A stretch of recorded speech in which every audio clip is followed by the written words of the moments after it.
Otep, bien-aimés frères et sœurs, vous connaîtrez la vérité et la vérité vous affranchira. Ça, c'est pas moi qui le dis, c'est la Bible qui le dit. Mais moi, je vous dis mieux. Vous connaîtrez la vérité historique, notamment celle de vos ancêtres kémites, et vous aurez une vision globale de ce que c'est que la vraie souveraineté politique. J'ajoute, vous reviendrez à la spiritualité africaine ancestrale et vous comprendrez les enjeux de l'indépendance économique. Et pour terminer, vous accepterez votre identité culturelle kémite et vous obtiendrez deux choses. La première, c'est la paix. La seconde, c'est le développement, à une condition. L'unité de toute l'Afrique noire, l'unité de tous les Noirs du monde entier.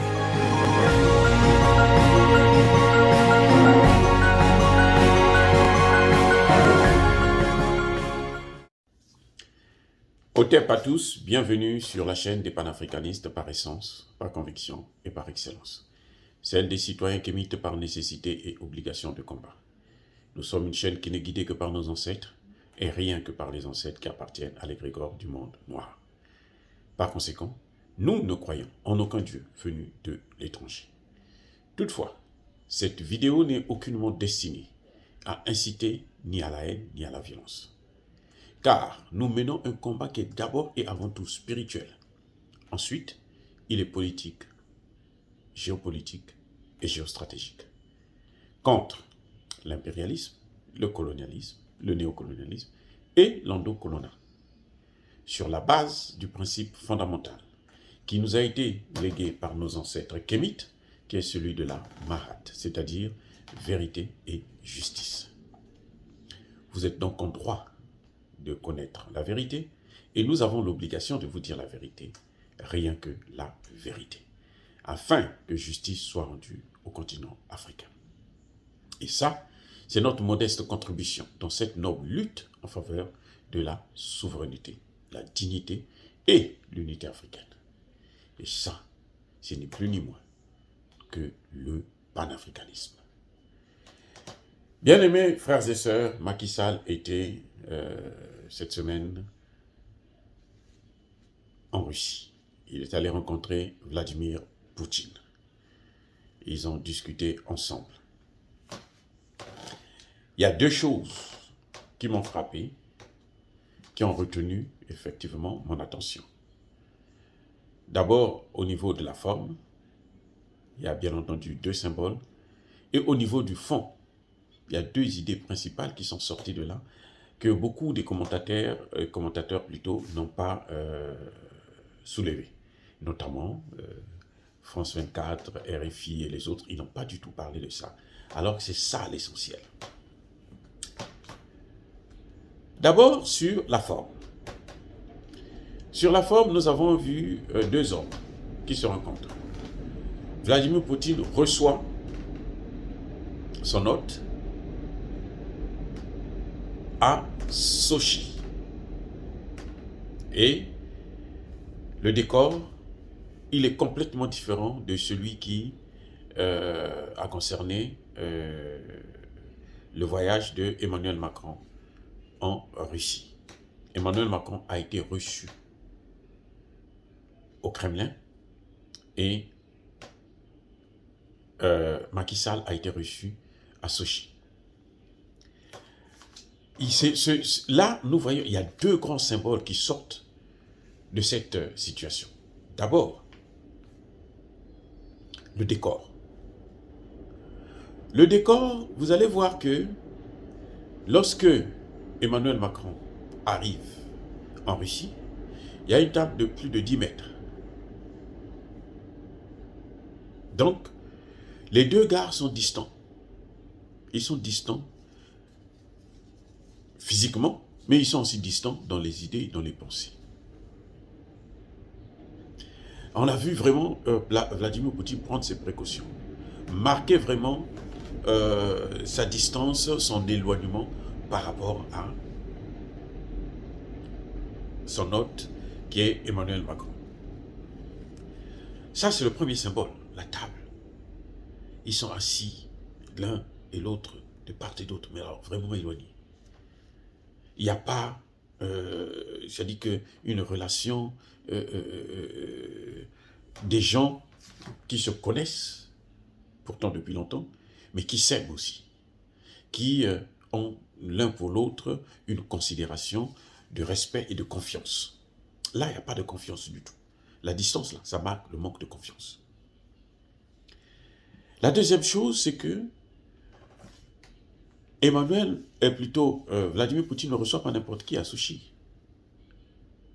Au Kremlin, quand il te reçoit au Kremlin, c'est purement politique. C'est au Kremlin qu'il a reçu le secrétaire général de l'ONU.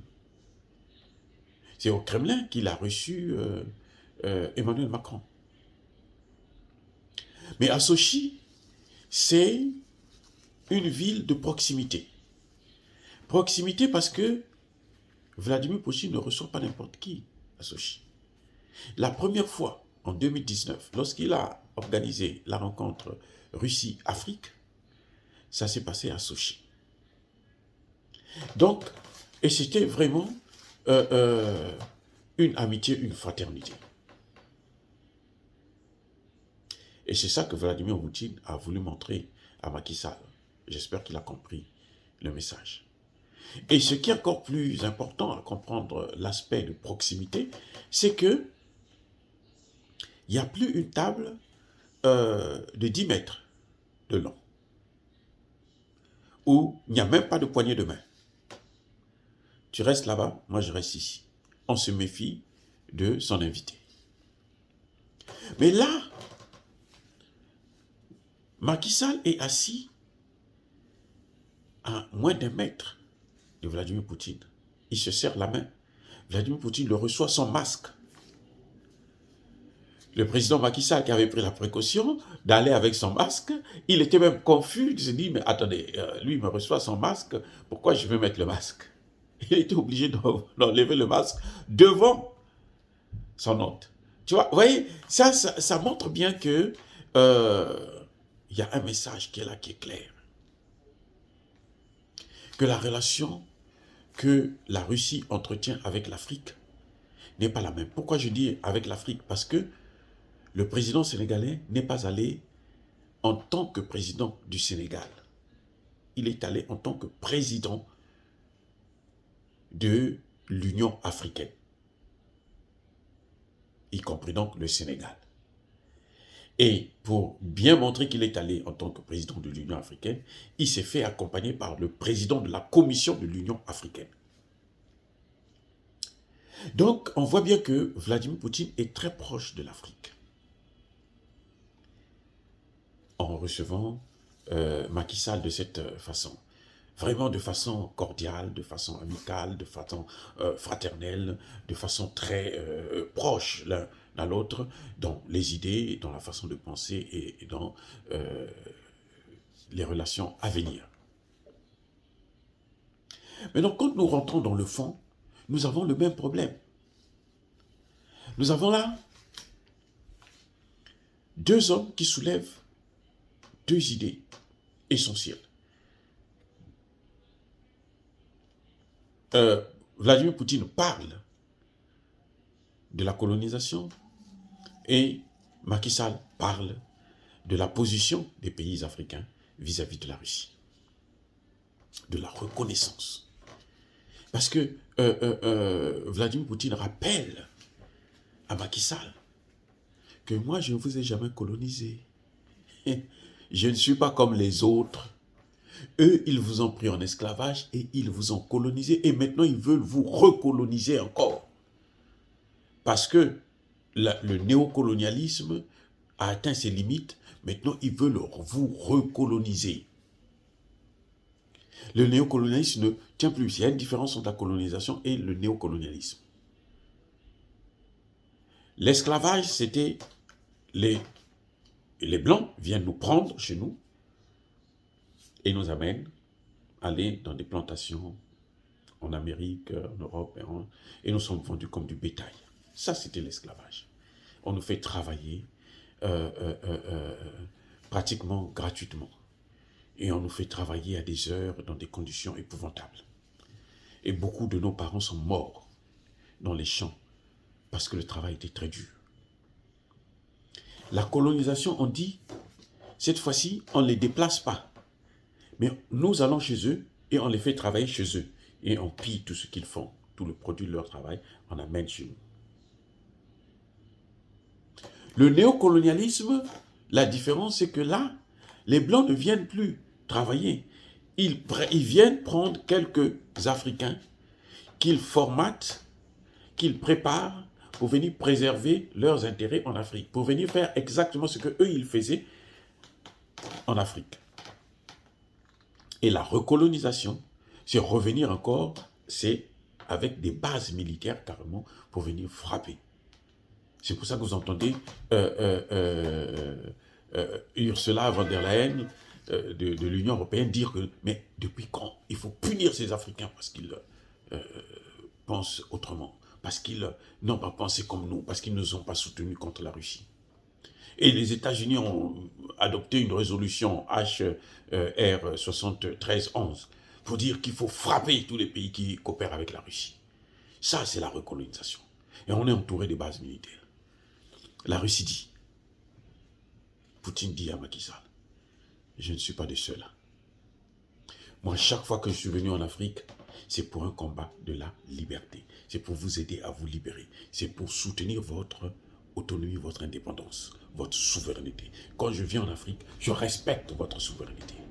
Je ne suis pas comme les autres. Et Macky Sall de lui rappeler que, mais nous reconnaissons le travail que vous avez fait. Nous reconnaissons les relations que vous avez avec nous. Nous reconnaissons que vous ne nous avez jamais colonisés. Nous reconnaissons que si l'Éthiopie, dans la crise du Tigré, n'est pas tombée, c'est grâce à vous. Nous reconnaissons que si le Mali n'était pas avec vous, eh bien, aujourd'hui, le Mali serait occupé encore une fois de plus. De toutes les façons, les Français avaient déjà occupé 80% du territoire. C'est maintenant avec vous qu'on est en train de récupérer le Mali. Nous savons. Vous avez libéré la Centrafrique. Nous savons. C'est pour ça que nous avons voté. Vous voyez l'attitude de notre vote. Les pays africains étaient très divisés. Et beaucoup de pays africains ont soutenu votre action. Peut-être pas votre action militaire, mais votre guerre contre l'Occident. Les Africains sont là. Et c'est pour ça que moi, avant de venir vous voir, je suis allé d'abord en Europe pour dire que vous devrez lever les sanctions contre Poutine. Ah oui, ça, ce sont les deux éléments les plus importants. Puisque Macky Sall, effectivement, est d'abord parti en Europe pour dire aux Européens, pour dire au nom de l'Afrique que les sanctions que vous prenez, ça nous pénalise nous, alors que nous ne sommes pas dans votre affaire là. Nous ne sommes pas dans cette guerre. Ça ne nous regarde pas. Donc vous devrez lever les sanctions, surtout quand elles entraînent des victimes collatérales qui sont l'Afrique et les autres pays sous-développés. Les autres pays qui dépendent du blé et des céréales et des engrais russes. C'est à cause de votre embargo que nous avons ce problème. Faites l'embargo contre le pétrole parce que c'est vous qui n'avez pas besoin de leur pétrole. Nous, nous avons notre pétrole. Nous pouvons aussi prendre le pétrole chez les Russes. Mais nous, vous nous laissez tranquilles. Levez l'embargo. Voilà les deux grands symboles. Les deux grandes idées qui sont sorties là, que les Européens ne veulent pas du tout remarquer, ne veulent pas pointer du doigt pour ne pas que vous puissiez comprendre qu'aujourd'hui, nous n'avons pas peur de la Russie. Nous ne devons pas avoir peur de la Russie. Au contraire, nous devons avoir peur des Occidentaux. Ils nous ont déjà pris en esclavage, ils nous ont colonisés, ils ont recolonisés, et maintenant, ils veulent encore changer une autre forme de colonisation. Et ça, on ne peut plus supporter ça. Ce sont ces éléments-là qu'il ne faut pas soulever. C'est pour ça que je vous dis, parce que vous avez le droit de connaître la vérité. Dire cela, c'est inciter à la haine ou à la violence. Non. Notre combat est un combat qui est mené par des intellectuels. C'est une force tranquille qui n'a rien à voir avec aller inciter à la haine ou à la violence. Non. Nous sommes une force tranquille. Il n'y a pas colère, je le dis et je le répète encore. C'est pour ça que, pour terminer, je veux vous dire, soyez bénis par le Dieu des Kémites. J'ai dit et j'assume.